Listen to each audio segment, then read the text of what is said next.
সবার favourite mango সিজনে mango dessert না খেলে কি হয়? চলুন আজ বানাই মাত্র 10 মিনিটে mango sabudana dessert.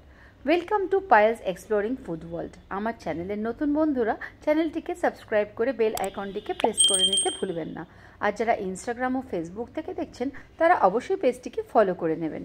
Mango sabudana dessert বানানোর জন্য প্রথমেই 2 চামচ সবজা সিড কয়েক মিনিটের জন্য জলে ভিজিয়ে রাখুন। এই সবজা সিড কিন্তু শরীর ভীষণ ঠান্ডা রাখে গরমে, আর শরীরের পক্ষেও হেলদি। এবার হাফ কাপ সাবুদানা বয়েল করে নিন 3-4 মিনিটের জন্য। সাবুদানাগুলো ট্রান্সপারেন্ট না হওয়া পর্যন্ত ভালো করে ফুটিয়ে নিতে হবে। সাবুদানাগুলো বয়েল করা হয়ে গেলে এগুলোকে স্টেন করে নিতে হবে। সঙ্গে কিছুটা নর্মাল ঠান্ডা ওয়াটার দিয়েও ভালো করে ধুয়ে নিতে হবে এই স্টার্চ অংশটা দূর করার জন্য। নর্মাল জল বা ঠান্ডা জলে না ধুয়ে নিলে এই স্টার্চগুলো কিন্তু সাবুদানাগুলোকে পুরো জমাট বাঁধিয়ে দেবে। এরপরে 2 কাপ দুধ ভালো করে বয়েল হতে দিন।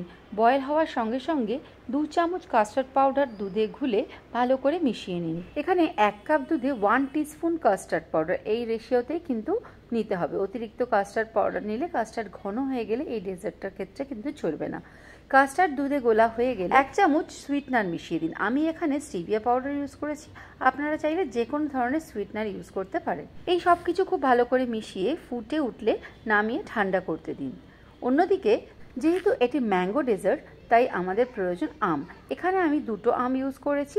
একটা আমকে ছোট ছোট টুকরো করে নিয়েছি, আরেকটা আম থেকে পাল্প তৈরি করে নিয়েছি।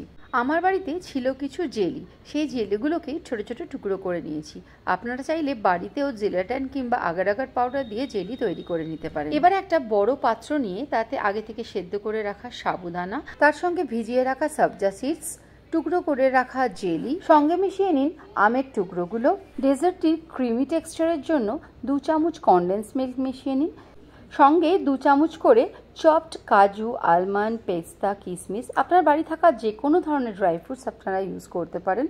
এর সঙ্গে আরও মিশিয়ে নিন তৈরি করে রাখা আমের পাল্প, 1 কাপ আইস কিউব এবং কাস্টার্ড মিল্ক। এই সমস্ত উপকরণ খুব ভালো করে মিশিয়ে নিয়ে যে কোনো ধরনের পাত্রে দিয়ে ঠান্ডা ঠান্ডা সার্ভ করুন, ওপর থেকে সবজা সিডস, ড্রাই ফ্রুটস ও ম্যাঙ্গো কিউব ছড়িয়ে।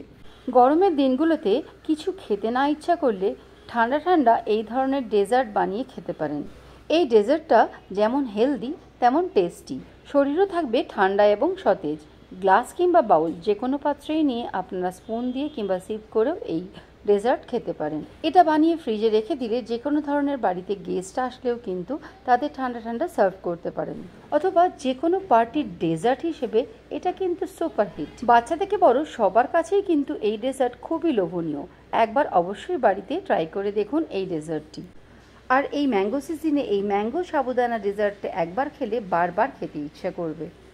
তো কেমন লাগলো আজকের এই ডেজার্ট অবশ্যই আমায় লিখে জানাবেন। ফিরে আসবো নতুন দিনে নতুন একটি রেসিপির সাথে। সবাই খুব ভালো থাকবেন, সুস্থ থাকবেন।